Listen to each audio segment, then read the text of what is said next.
Hello everyone, welcome to Shine Academy. तो आज के वीडियो में मैं आपको बताऊंगा कि स्टैटिस्टिक्स में प्रेजेंटेशन ऑफ डाटा किस तरीके से किया जाता है। ये वीडियो स्टैटिस्टिक्स चैप्टर का पार्ट 2 है। पार्ट 1 अगर आपने नहीं देखा है तो आई बटन पर जाकर पहले आप उसे देखिए, क्योंकि उसमें मैंने पूरी तरीके से बेसिक्स कवर किया है और स्टैटिस्टिक्स का बहुत ही अच्छा इंट्रोडक्शन दिया है। अगर आप उसको देख लेते हैं तो ये वीडियो आपको बहुत ही अच्छी तरीके से समझ में आएगा, जिसमें कि हम प्रेजेंटेशन ऑफ डाटा की बात करेंगे। तो अभी तक आपने देखा कि कैसे डाटा हमारे लिए इंपॉर्टेंट है और फिर उसको हम कलेक्ट करने के दो तरीके देख चुके हैं, प्राइमरी और सेकेंडरी। अब बात ऐसी है कि डाटा इंपॉर्टेंट है तो उसको हमको प्रेजेंट करना भी आना चाहिए। उसके अंदर से जो चीज़ें काम की हैं वो निकालना आना चाहिए और उसके अलावा सामने वाले को हमको उसको समझाना आना चाहिए। इसीलिए अब हम देखेंगे कि जो डाटा है उसकी प्रेजेंटेशन भी करना ज़रूरी है। कलेक्ट कर लिया वो एक बात है, अब उसमें से इंपॉर्टेंट इंफॉर्मेशन निकालना और प्रेजेंट करना वो दूसरी बात है। तो हम देखते हैं कि प्रेजेंटेशन ऑफ डाटा किस तरीके से किया जाता है। प्रेजेंटेशन का सीधा सीधा सा मतलब है कि सामने वाले को बताना, या फिर खुद को भी अगर हम बता रहे हैं तो हम वो खुद को भी प्रेजेंट कर रहे हैं। तो डाटा को समझना, सामने वाले को समझाना, उसको बोला जा रहा है प्रेजेंटेशन ऑफ डाटा। तो यहाँ पे सबसे पहले आप समझेंगे कि कलेक्शन ऑफ डाटा हो चुका है, तभी तो प्रेजेंटेशन ऑफ डाटा की बात होगी। तो फॉर एग्जाम्पल हमारे पास कोई डाटा आता है, मान लीजिए मेरे क्लास में 10 स्टूडेंट्स हैं और मैं उन सब की वेट पूछ के लिख लेता हूं, तो वो एक डाटा कहलाएगा? बिल्कुल कहलाएगा। तो इस तरीके से मैं स्टूडेंट 1, स्टूडेंट 2, स्टूडेंट 3 से लेके स्टूडेंट 10 तक के सबके वेट यहाँ पे मान लीजिए लिख लेता हूँ। अब ये जो डाटा है इससे मैं कुछ चीज़ें सीख सकता हूँ जो कि मेरे काम की होंगी, पर आप समझ सकते हैं कि ये जो डाटा है इसमें अभी कुछ भी ऐसा नहीं है जो आप अच्छी तरीके से समझ सकें। ये डाटा बस अभी कलेक्ट होके आया है। तो ऐसा डाटा जो बिल्कुल अभी कलेक्ट होके ही आया है, उसमें कुछ भी फिल्ट्रेशन नहीं लगा है, ऐसे डाटा को बोला जाता है रॉ डाटा। अब रॉ डाटा अपने आप में काम की चीज़ हो सकता है, बट उसको समझने के लिए उसको हमको अच्छी तरीके से सीखना पड़ता है, उसमें फ़िल्टर लगाने पड़ते हैं, उसको अरेंज करना पड़ता है। तो इसीलिए रॉ डाटा ज़्यादा काम का नहीं होता, उसको प्रेजेंट करना हमको आना चाहिए। तो अब हम देखते हैं कि उसको प्रेजेंट करने के तरीके क्या हैं। तो सबसे पहले तो आप क्या कर सकते हो कि जो डाटा आपके पास आया उसको असेंडिंग ऑर्डर और डिसेंडिंग ऑर्डर में लगा सकते हो। इसका क्या मतलब है? तो असेंडिंग का मतलब होता है इंक्रीजिंग ऑर्डर में चीज़ों को लगाना और डिसेंडिंग का मतलब है डिक्रीजिंग ऑर्डर में लगाना। असेंड जो शब्द है उसका मतलब होता है चढ़ना। तो जब आप कभी भी किसी भी जगह चढ़ते हो तो सबसे पहले छोटे से बड़े की तरफ जाते हो, और जब आप उतरते हो तो बड़े से छोटे की तरफ जा रहे हो, बड़ी हाइट से छोटी हाइट की तरफ। तो इसीलिए असेंडिंग का मतलब है बढ़ते क्रम में और डिसेंडिंग का मतलब है घटते क्रम में। तो इसका हम उदाहरण देख लेते हैं। यहाँ पर आप देखिए कि हमारे पास 10 स्टूडेंट्स के मैथमेटिक्स टेस्ट के नंबर गिवन है। अब इसमें हमको इस डाटा को असेंडिंग ऑर्डर में अरेंज करना है। अभी ये जो डाटा है वो रॉ डाटा है, यानी कि सिंपली हमारे पास सबके नंबर्स आ गए हैं, इसके अलावा हमको इसमें अभी ज़्यादा कुछ पता नहीं। अब आप चाहें तो रॉ डाटा से भी बातें समझ सकते हैं, बट अगर आप इसको असेंडिंग ऑर्डर में अरेंज कर देते हो तो आपको डाटा समझने में काफ़ी आसानी हो जाएगी। कैसे हो जाएगी वो आप देखिए। तो सबसे पहले हम क्या करेंगे कि 25 सबसे छोटा है, फिर उसके बाद हमारे पास आ रहा है 36, फिर उसके बाद हमारे पास आ रहा है 42। इस तरीके से आप सारा के सारा डाटा अरेंज कर देंगे। मैं आपके लिए करके बता देता हूँ। 42 के बाद आ जाएगा 55, 55 के बाद आ जाएगा 60, फिर आ जाएगा 62, फिर आ जाएगा 73, 75, 78, 73, 75 और 78, और लास्ट में आ जाएगा 95, और लास्ट में आ जाएगा 95। तो यहाँ पर आप देख सकते हैं कि एक बार असेंडिंग ऑर्डर में अरेंज करने से हमको इस डाटा के बारे में ठीक ठाक नॉलेज हो रही है। रॉ डाटा से अच्छा है कि आप उसको अरेंज कर लो तो आपको कुछ बातें ज़्यादा अच्छे से समझ में आ जाएंगी। जैसे कि अब यहाँ पे हमको एक पैटर्न दिख रहा है कि इस तरीके से नंबर्स आए हुए हैं। अब आप सोचिए कि यहाँ पे आपसे पूछा जाता है इस वाले डाटा की मदद से कि इनमें से सबसे ज़्यादा नंबर किसके हैं, तो आप बता तो देते कि 95 सबसे ज़्यादा है, बट आप सोचिए कि आपको कितना ज़्यादा इसको स्कैन करना पड़ता, आपको ढूंढना पड़ता है कि 95 से ज़्यादा तो कोई नहीं है। फिर मैं पूछता कि सबसे कम मार्क्स किसके हैं, तो आप थोड़ी देर बाद बता तो देते कि 25 सबसे कम है, बट आप सोचिए कि आपको कितनी मेहनत करनी पड़ती, आपको देखना पड़ता है कि 25 से कम तो कहीं पे कोई नहीं है। तो आप समझ रहे हैं कि असेंडिंग ऑर्डर को अरेंज करने का सबसे बड़ा फायदा तो यहीं पे आपको एक दिख रहा है, और इस तरीके के कितने फायदे हैं। इसके अलावा आप एक और चीज समझ सकते हैं कि ये तो 10 स्टूडेंट की बात कर रहा है, मान लीजिए 1000 स्टूडेंट की बात करें तो आप कहां तक देखोगे इस तरीके से कि सबसे कम किसके हैं और सबसे ज्यादा किसके हैं। तो आप समझ रहे हैं कि ऑर्डर में अरेंज करने के काफी फायदे हैं, इसीलिए हमको ऑर्डर में अरेंज कर लेना चाहिए। तो यहां पे आप समझ सकते हैं कि ऑर्डर में अरेंज करने का क्या फायदा है। बिल्कुल सिंपल सा फायदा है कि समझने में बहुत आसानी हो जाती है। इसी तरीके से नेक्स्ट जो चीज है वो क्या है, रेंज ऑफ डाटा। तो रेंज ऑफ डाटा का मतलब क्या है, किसी भी चीज में रेंज का मतलब होता है कि सबसे कम से लेके सबसे ज्यादा तक क्या वैल्यू है। तो आप देख रहे हैं सबसे ज्यादा थी 95 और सबसे कम थी 25। तो इसकी रेंज क्या हो गई, आप हाईएस्ट वैल्यू में से लोएस्ट वैल्यू को जब माइनस करते हो तो उसकी रेंज आती है। तो यहाँ पे रेंज हो जाएगी 95 माइनस 25 70। इसका मतलब ये जो पूरा का पूरा डाटा है वो 95 से लेके 25 के बीच में ही लाई कर रहा है। और रेंज किसी भी चीज की कैसे निकालते हैं, तो मैक्सिमम वैल्यू में से सबसे ज्यादा में से मिनिमम वैल्यू को माइनस कर देते हैं, सबसे ज्यादा में से सबसे कम को माइनस कर देते हैं। बड़ी सिंपल सी बात है। आगे बढ़ने से पहले अब आपको समझना पड़ेगा कि यहाँ पे ये जो आप डाटा अरेंज कर रहे हो ये तो कर सकते हैं, बट आप सोच रहे हो कि 10 लोग हैं तो थोड़ी इतनी मेहनत लग रही है, 100 लोग होंगे तो कितनी मेहनत लगेगी, 1000 लोग होंगे तो कितनी मेहनत लगेगी। तो ऐसे करते करते जब बहुत बड़ा डाटा आता है तो ये सब करना पॉसिबल नहीं है, और पॉसिबल अगर है भी तो उसमें बहुत समय लगता है। समय लगने के बाद इससे ज्यादा कुछ समझने की बातें है भी नहीं। तो उसके लिए क्या करते हैं, उसके लिए नेक्स्ट टॉपिक हमारे पास आता है कि आप फ्रीक्वेंसी डिस्ट्रीब्यूशन कर दो। ये ग्रुप्ड और अनग्रुप्ड क्या है, सबसे पहले हम वो समझ लेते हैं, फिर मैं बात करूंगा फ्रीक्वेंसी डिस्ट्रीब्यूशन की। सबसे पहले आपको समझना पड़ेगा कि इसकी जरूरत क्या पड़ रही है। तो इसकी जरूरत लार्ज डाटा के लिए पड़ती है, और अभी आप देखेंगे कि कैसे इसकी मदद से हम बहुत आसानी से चीजों को समझ सकते हैं। तो इसीलिए आपको समझ में आना चाहिए कि ये सब क्या है। तो सबसे पहले तो हम बात करते हैं ग्रुप्ड की और अनग्रुप्ड की। तो ग्रुप्ड का मतलब क्या है, अगर आप ये समझ लेते हैं तो अनग्रुप्ड आपको समझ में आ जाएगा। ग्रुप्ड का मतलब है कि जो किसी ग्रुप को बिलोंग करता है उसको बोला जाता है ग्रुप्ड। तो अगर मैं बात करूं अनग्रुप्ड की तो वो क्या हो गया, ऐसा डाटा जो कि ग्रुप में नहीं है उसको कहेंगे अनग्रुप्ड डाटा, और जो डाटा ग्रुप के अंदर है उसको बोलते हैं ग्रुप्ड डाटा। अभी मैं आपको आगे चल के सिखाऊंगा कि क्लास होती है डाटा की, जिसमें हम बोलेंगे कि 40 से 50 के बीच में इतने हैं, 50 से 60 के बीच में इतने हैं।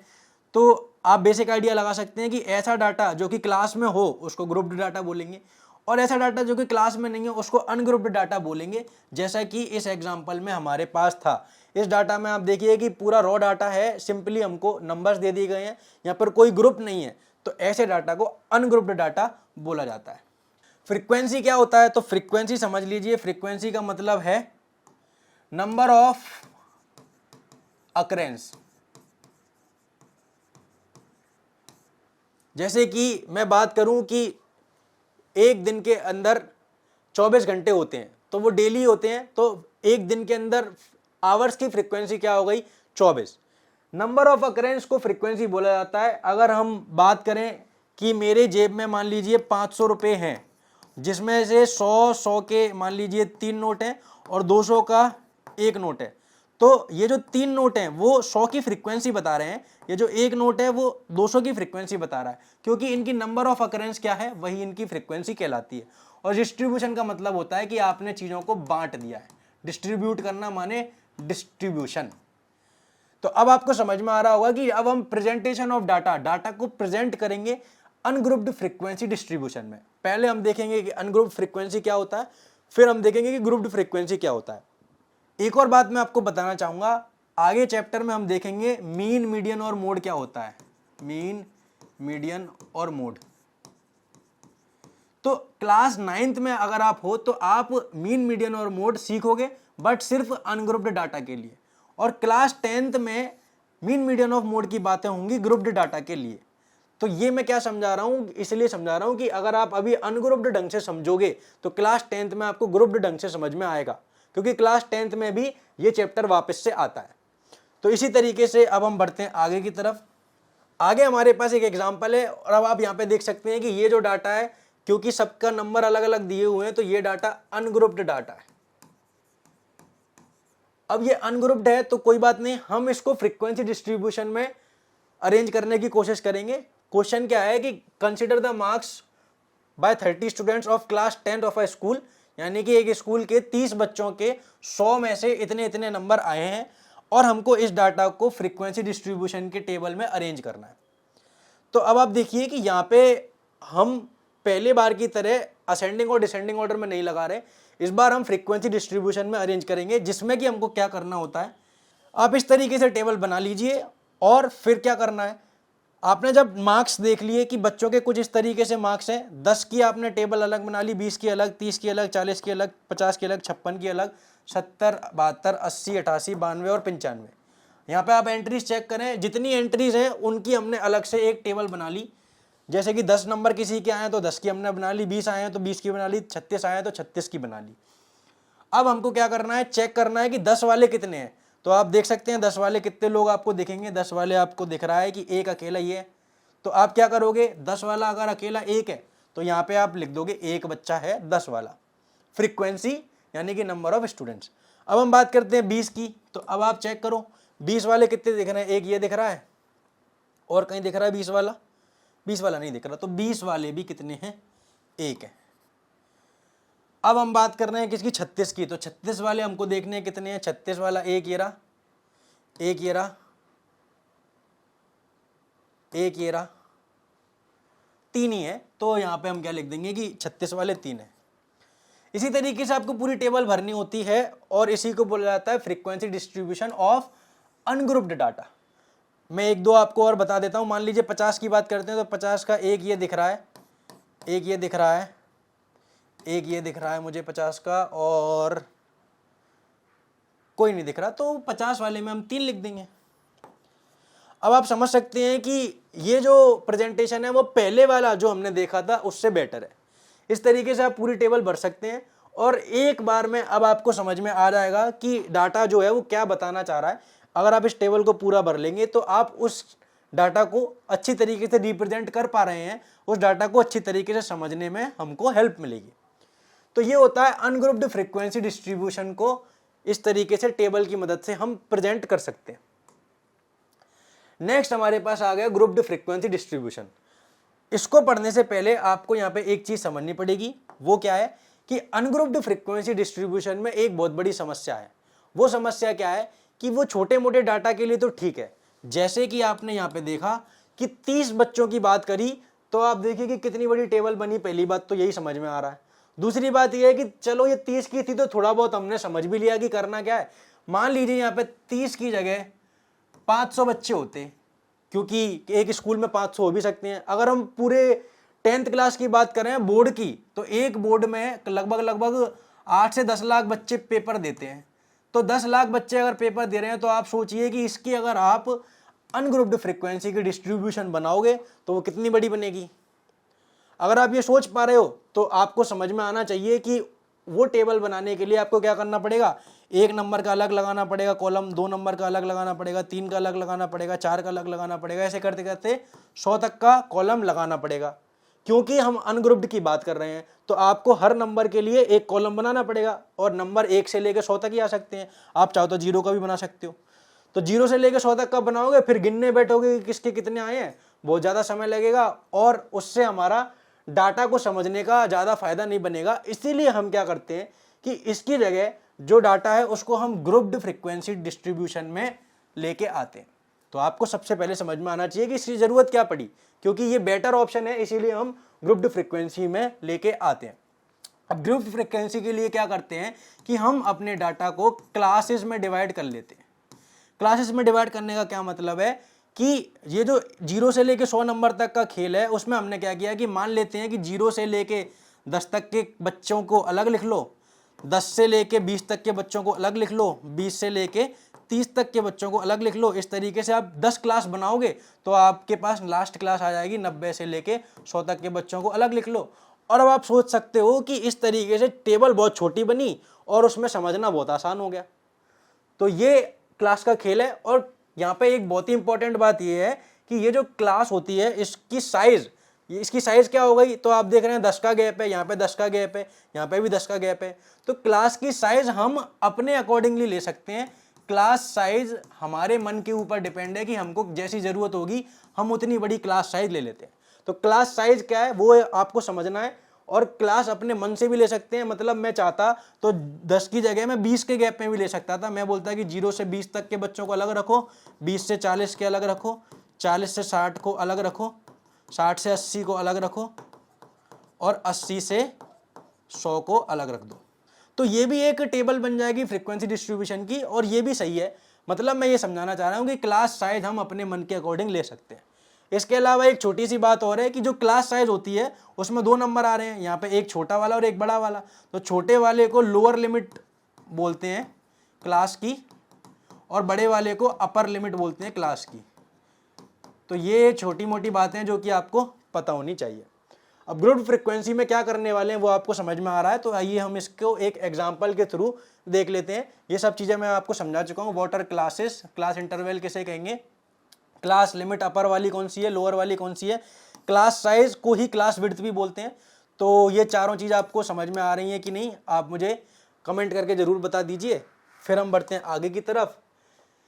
अब प्रेजेंटेशन ऑफ डाटा अगर ग्रुप्ड फ्रीक्वेंसी की डिस्ट्रीब्यूशन में करना है तो उसके 2 तरीके हैं, एक होता है एक्सक्लूसिव फॉर्म और दूसरा होता है इंक्लूसिव फॉर्म। इसको कंटिन्यूस फॉर्म भी बोलते हैं और इसको डिसकंटिन्यूस फॉर्म भी बोलते हैं। इनका मतलब क्या है, बहुत सिंपल सा मतलब है, अगर आप ध्यान दोगे तो बहुत आसानी से आपको समझ में आ जाएगा। जैसे कि अगर हमने मार्क्स की ही बात करी थी, तो मार्क्स की बात करते समय हम क्लास बना रहे थे। अब क्लास अगर हमने बनाई तो आप देखिए कि हमने 0 से 10 की बनाई और फिर 10 से 20 की बनाई, 20 से 30 की बनाई।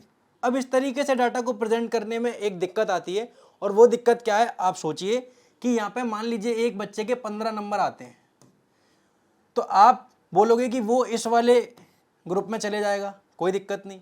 एक बच्चे के मान लीजिए 25 आते हैं तो आप बोल दोगे कि वो इस वाले में चले जाएगा, कोई दिक्कत नहीं।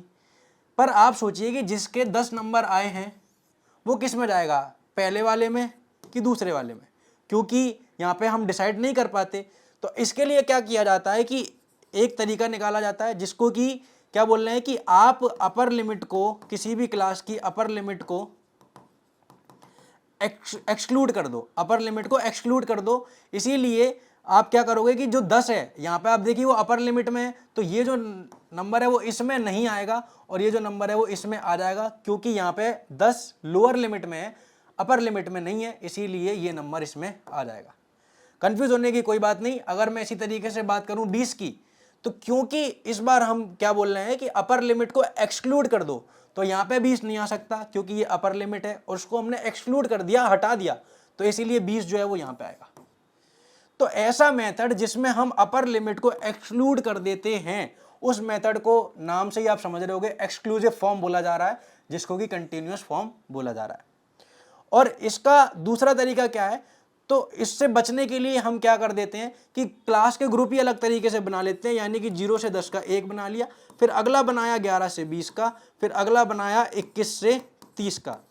अब आप सोच सकते हैं कि यहाँ पे अपर लिमिट को एक्सक्लूड करने की जरूरत ही नहीं, क्योंकि यहाँ पे इस तरीके की दिक्कत नहीं है कि सेम नंबर दोनों जगह आ रहा है। तो यहाँ पे अगर बात करें तो 10 यहाँ पे आ जाएगा, 20 यहाँ पे आ जाएगा, और अगर 21 होगा तो वो यहाँ पे आ जाएगा। तो ऐसे फॉर्म को बोलते हैं डिसकंटिन्यूअस फॉर्म, क्योंकि इसमें नंबर की जो चेन है वो टूट गई है। यहाँ पर आप देख सकते हैं कि अलग अलग नंबर हो चुके हैं, और इसको इंक्लूसिव भी बोला जाता है क्योंकि इसमें हम 0 से 10 सभी को इंक्लूड कर रहे हैं, अपर लिमिट भी इंक्लूड होगी, लोअर लिमिट भी इंक्लूड होगी। तो इसको आप थोड़ा ढंग से समझेंगे तो आपको समझ में आएगा कि एक्सक्लूसिव फॉर्म और इंक्लूसिव फॉर्म क्या होती है। आइए हम इसका एक एग्जाम्पल देखते हैं जिससे कि आपको बहुत अच्छी तरीके से क्लियर हो जाएगा। हमारे पास एक ये डाटा आता है जिसमें बोल रहा है कि 20 स्टूडेंट्स का 50 नंबर का जो पेपर होता है उनमें उनके मार्क्स कुछ इस तरीके से आते हैं, और हमको इस डाटा को एक्सक्लूसिव फॉर्म और इंक्लूसिव फॉर्म दोनों ही तरीके से रिप्रेजेंट करना है। तो आइए हम इसको ट्राई करते हैं।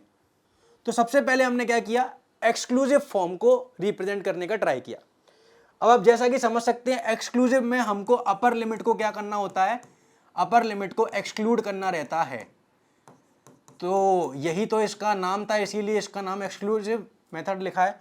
और अपर लिमिट को एक्सक्लूड करना है, इसका मतलब क्या है कि अगर किसी के 10 नंबर आएंगे तो वो इसमें नहीं इसमें आएगा। अगर आप इतना समझते हैं तो अब आप इसको फिल कर सकते हैं, हमको इस टेबल को फिल करना है। यहाँ पर सबसे पहले हमको बताना है कि 0 से 10 के बीच में कितने लोग हैं, तो उसके लिए हमको टेबल देखनी पड़ेगी।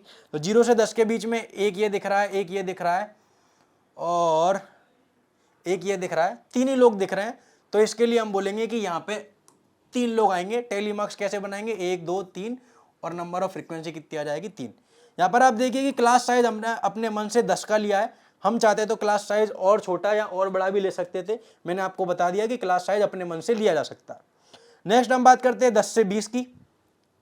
तो 10 से 20 में आपको कितने लोग दिख रहे हैं, आप बता सकते हैं। 10 से 20 में आपको दिख रहे हैं एक ये वाला, एक ये वाला, 2 और अच्छा ये जो 10 है, तो अब ये जो 10 है वो किस में आएगा, आप यहाँ पे समझ सकते हैं कि एक्सक्लूसिव फॉर्म की वजह से 10 इसमें नहीं लिया जाता, क्योंकि अपर लिमिट को एक्सक्लूड करना है। तो ये जो 10 है वो इसी ग्रुप में आएगा, इसीलिए हम क्या करेंगे कि इसको भी 10 से 20 के बीच में लेके आएंगे।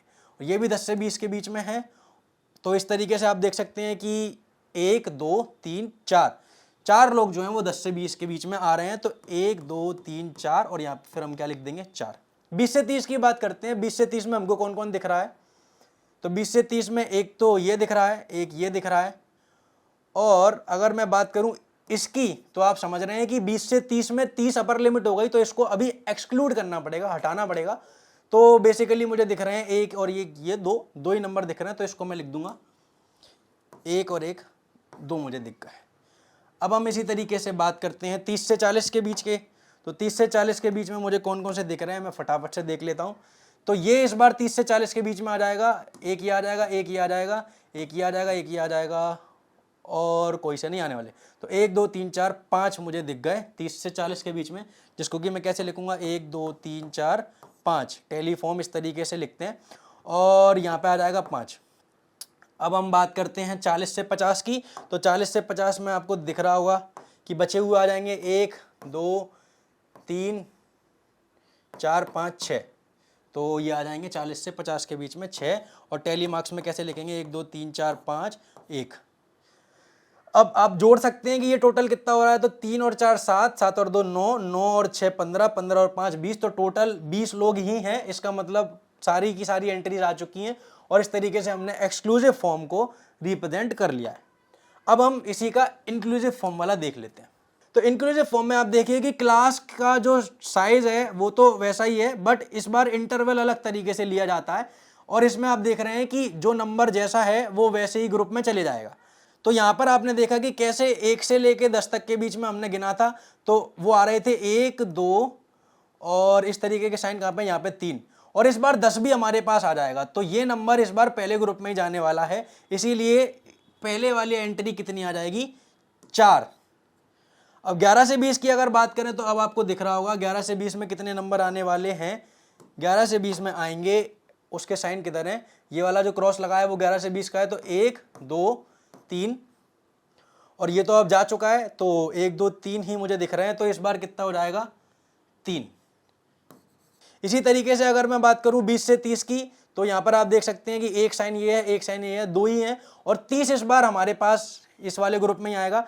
तो ये कितना हो जाएगा, पहले ये 2 था पर इस वाले फॉर्म में ये कितना हो जाएगा, 3। 30 से 40 की अगर बात करें तो आपको दिख रहा होगा कि ग्रीन कलर से साइन से मैंने बनाया, ये तो जा चुका है। 1 2 3 4 ही मुझे दिख रहे हैं, तो यहाँ पे कितना आ जाएगा, 4। और जो बाकी के बच गए हैं वो किस में आ जाएंगे, लास्ट वाले में। तो 4 और 4 8, 8 और 6 14, यानी कि 6 लोग इसमें आ जाएंगे। तो इस तरीके से आप देख रहे हैं कि हमने इंक्लूसिव फॉर्म भी बना दिया है। आई होप कि आपको अच्छी तरीके से समझ में आ रहा होगा। अब हम बढ़ते हैं आगे की तरफ। नेक्स्ट हमारे पास बहुत ही इंपॉर्टेंट टॉपिक आ चुका है, जिसमें कि हमको क्या करना है, जो डिसकंटिन्यूअस फॉर्म है उसको कंटिन्यूअस फॉर्म में बनाना हमको आना चाहिए। जैसा कि आप यहाँ पे देख रहे हैं कि जो डिसकंटिन्यूअस फॉर्म होता है, जिसको कि हम इंक्लूसिव फॉर्म भी बोलते हैं, इसमें आप देखिए कि चेन टूट रही है नंबर्स की। अगर मैं आपसे बात करूं कि किसी के मान लीजिए 10.5 नंबर आते हैं, तो वापस से समस्या खड़ी हो जाएगी कि उसको किस वाले ग्रुप में डाला जाए। किसी के 21.5 नंबर आते हैं तो वो तो समझ में आता है कि उसको 21 से 30 के बीच में पटक दो, बट अगर 20.5 रह गए तो अब बताओ कि ना वो इसका हो पा रहा है और ना वो इसका हो पा रहा है। तो इस केस में जरूरत पड़ती है डिसकंटिन्यूअस को कंटिन्यूअस में कन्वर्ट करने की। तो सबसे पहले आपको समझ में आना चाहिए कि ऐसा करने की जरूरत क्या है। अगर आप ये समझ गए हो तो आपको अब मैं समझाता हूँ कि ऐसा करते कैसे। ऐसा करने के लिए हम क्या करते हैं कि जो हमारे इंटरवल्स में गैप आ रहा है उसका आधा आधा दोनों तरफ बांट देते हैं।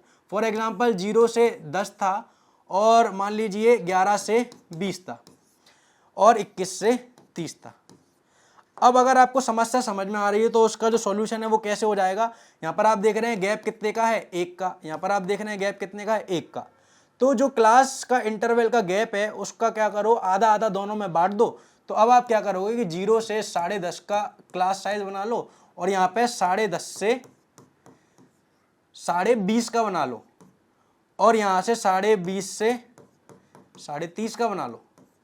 अब आप देख रहे हो कि जो डिसकंटिन्यूअस था यानी कि जो चेन टूट रही थी, यहाँ पे चेन वापस से बन चुकी है, यहाँ पे चेन वापस से बन चुकी है। डिसकंटिन्यूअस कंटिन्यूअस में कन्वर्ट हो चुका है और इसी को बोला जाता है कि डिसकंटिन्यूअस को कंटिन्यूअस में कैसे कन्वर्ट करा जाए, इसकी जरूरत वो मैंने आपको बता दी। आइए हम इस एग्जाम्पल के थ्रू इसको समझ लेते हैं।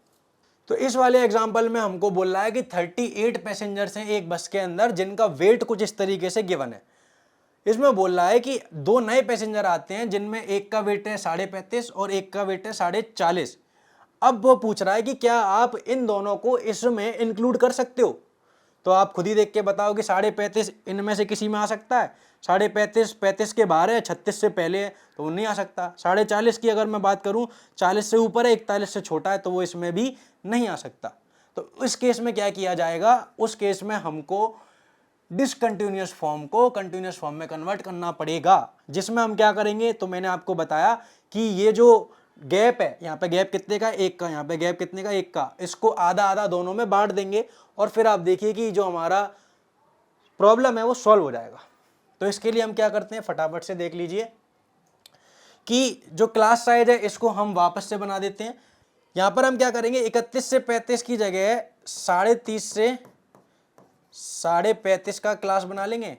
यहाँ पे हम 35.5 से 40.5 की बनाएंगे, फिर 40.5 से 45.5 की बनाएंगे और 45.5 से 50.5 की बनाएंगे, 50.5 से 55.5, 55.5 से 60.5 और इस तरीके से अब हम इनको अरेंज कर सकते हैं। तो मैं यहाँ पे क्या करता हूँ कि इसी टेबल में अपना आंसर बना देता हूँ।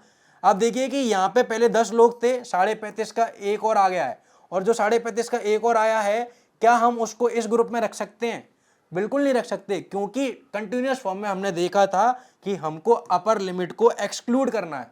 अगर अपर लिमिट को एक्सक्लूड करना है तो ये जो 35.5 वाला है वो इधर आएगा ना कि इधर। तो यहाँ पे नेक्स्ट वाले केस में 10 के 10 लोग ही रहेंगे, बट यहाँ पे 10 के 10 ही रहेंगे इस वाली टेबल के हिसाब से। और यहाँ पे 6 की जगह कितने हो जाएंगे, 7। 40.5 की अगर बात करें तो आप समझ सकते हैं कि 40.5 वाला इधर नहीं आएगा, वो इधर आएगा। तो उस वजह से यहाँ पे 12 की जगह कितने हो जाएंगे, 13। और ये कोई चेंज नहीं आया तो ये 5 ही रहेगा, ये 1 ही रहेगा, ये 4 ही रहेगा। और इस बार टोटल कितने लोग हो चुके हैं, क्योंकि 38 पहले थे, 2 बढ़ गए हैं तो टोटल 40 लोग हो चुके हैं। आई होप कि आपको समझ में आ रहा होगा कि इसमें हमने किया क्या है। अगर नहीं समझ में आया तो इसको एक और बार जरूर देखें। अब हम बढ़ते हैं आगे की तरफ।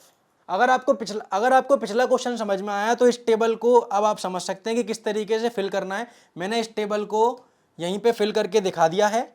आप चाहें तो उसके लिए अलग से टेबल भी बना सकते हैं और अगर सवाल आता है तो आपको अलग से टेबल ही बनानी पड़ेगी। तो अब हम बढ़ते हैं आगे की तरफ। अगले एग्जाम्पल में हम देखते हैं कि हमको क्या करना है। बोल रहा है कि एक क्लास टेस्ट हुआ था जिसमें 40 बच्चों के 60 में से इतने नंबर आए हैं और इसको हमको ग्रुप्ड फ्रीक्वेंसी की मदद से रिप्रेजेंट करना है। तो आइए हम इसको ट्राई कर लेते हैं। इस तरीके से 60 बच्चों का डाटा है और इसको हमको कंटिन्यूअस फॉर्म में लेके आना है। तो हम क्या करेंगे, तो इस डाटा को टेबल में रिप्रेजेंट करने के लिए आप फटाफट से इस डाटा की टेबल बना लो और उसके लिए आपको सबसे पहले क्या बनानी पड़ेगी, क्लास। तो आप बना लो यहाँ पे क्लास और फिर उसके बाद फ्रीक्वेंसी या फिर जो नंबर ऑफ स्टूडेंट है वो आप यहाँ पे लिख दोगे। तो इस तरीके से आपके सारा जो डाटा है वो बन जाएगा। अब जैसा कि मैंने आपको स्टार्टिंग में बताया था कि जो क्लास होती है वो हम अपनी मन से ले सकते हैं। आपको दिख रहा है कि आउट ऑफ 60 है तो हम क्या करेंगे, सबसे अच्छी बात ये रहेगी कि हम 0 से लेके 10 की क्लास बना लें और फिर 11 से 20 की बना लें और फिर 21 से 30 की बना लें। हम अपने मर्जी के हिसाब से क्लास बना सकते हैं, और हमको कंटिन्यूस फॉर्म का डाटा बनाना है या डिसकंटिन्यूस का बनाना है ये भी हमारे हाथ में है। तो इस क्वेश्चन में आप चाहें तो कंटिन्यूस का डाटा बना सकते हैं, आप चाहें तो डिसकंटिन्यूस का बना सकते हैं। मैं डिसकंटिन्यूस का बना रहा हूं, आपका मन करे तो आप कंटिन्यूस का बना सकते हो। उसके लिए आपको क्या करना है, आपको पता है कि कंटिन्यूस के फॉर्म में ये 10 और 20 का हो जाएगा और ये 20 और 30 का हो जाएगा, और फिर क्या करेंगे, अपर लिमिट को एक्सक्लूड कर देंगे और फिर हम डाटा बना लेंगे। तो एक काम करता हूं मैं आपके लिए कंटिन्यूस वाले बना लेता हूं। तो ये हो जाएगा 30 से 40, ये हो जाएगा 40 से 50 और ये हो जाएगा 50 से 60। इसको अब हम भरना शुरू करते हैं। तो आप यहाँ पे चेक कर सकते हैं कि 0 से 10 के बीच में कितने आने वाले हैं, 1 2 3 4 5 6 10। तो आपको पता है कि कंटिन्यूस में अगली क्लास में आएगा, इस वाली में इसको एक्सक्लूड कर देंगे। तो 1 2 3 4 5 6 मुझे दिख रहे हैं, तो यहाँ पे डाटा कितना आ जाएगा, 6 का। अब 10 से 20 की अगर बात करें तो जैसा कि मैंने बोला कि इस बार 10 को लेना पड़ेगा। तो 1 2 3 4 5 6, तो टोटल 6, और एक ये भी है 7। इसमें आपको थोड़ा चेक करने में ध्यान रखना चाहिए कि कोई छूट तो नहीं रहा है। तो इस बार मुझे 7 का डाटा दिखा तो मैंने 7 लिख दिया। इसी तरीके से अब वापस से मैं 20 से 30 के लिए करूंगा। तो आप देखिए कि 20 से 30 में एक ये आएगा, एक ये आएगा, एक ये तो नहीं आएगा। तो 1 2 और ये 20 जो है वो 20 से 30 में आएगा, क्योंकि वो लोअर लिमिट है तो लेना पड़ेगा। एक ये, एक ये, एक ये, और एक ये दिख रहा है मुझे, ये दिख रहा है, और तो एक ये दिख रहा है, और तो मुझे नहीं देखा। तो ये कितना हो गया, 1 2 3 4 5 6 7 8 9। तो 9 एंट्री मुझे यहाँ पे दिख रही है। फिर हम इसको दूसरे कलर से और देख लेते हैं। तो इस बार मैं ले लेता हूँ ये वाला कलर। अब हमको 30 से 40 की बात करनी है। तो एक ये दिख रहा है, एक ये दिख रहा है, एक ये दिख रहा है, ये दिख रहा है। 30 से 40 में ये दिख रहा है, ये दिख रहा है, ये दिख रहा है, ये दिख रहा है, ये भी है, ये भी है। तो वो कितना हो गया, 1 2 3 4 5 6 7 8 9 10। तो इस बार मुझे 10 लोग दिख गए। अब 40 से 50 की अगर बात करूं तो उसके लिए एक अलग कलर ले लेते हैं। और 40 से 50 के लिए क्या हो जाएगा, 40 से 50 में दिख गया 1 2 3 4 5 6 7 लोग देखे। 50 तो अपर लिमिट में आएगा नहीं, इसलिए उसको अगली क्लास में लेंगे। तो यहाँ पे 7 दिख गया, और फिर अकेला एक बच गया 50, तो उसको मैंने इसमें लिख दिया 1। अब आप टोटल करके देखिए, 6 और 7 13, 13 और 9 22, 22 और 10 32, 32 और 8 40 लोग टोटल हैं। इसका मतलब पूरी एंट्रीज कवर हो चुकी हैं, और इस तरीके से आप देख सकते हैं कि हमने इसको प्रेजेंट कर लिया है। तो ये हुआ इसका एक और एग्जाम्पल। तो आज का वीडियो यहीं तक था। अगर आप क्लास 9th के स्टूडेंट हैं तो आपको प्रैक्टिस के लिए एक्सरसाइज 14.2 बिल्कुल अच्छी तरीके से लगानी चाहिए, जिसका वीडियो सॉल्यूशन में अगले वीडियो में लेके आऊँगा। तो अगर आप इस वीडियो में अच्छी तरीके से सीख चुके हैं तो 14.2 आप जरूर लगा लेना, ये एक तरीके से आपका होमवर्क है।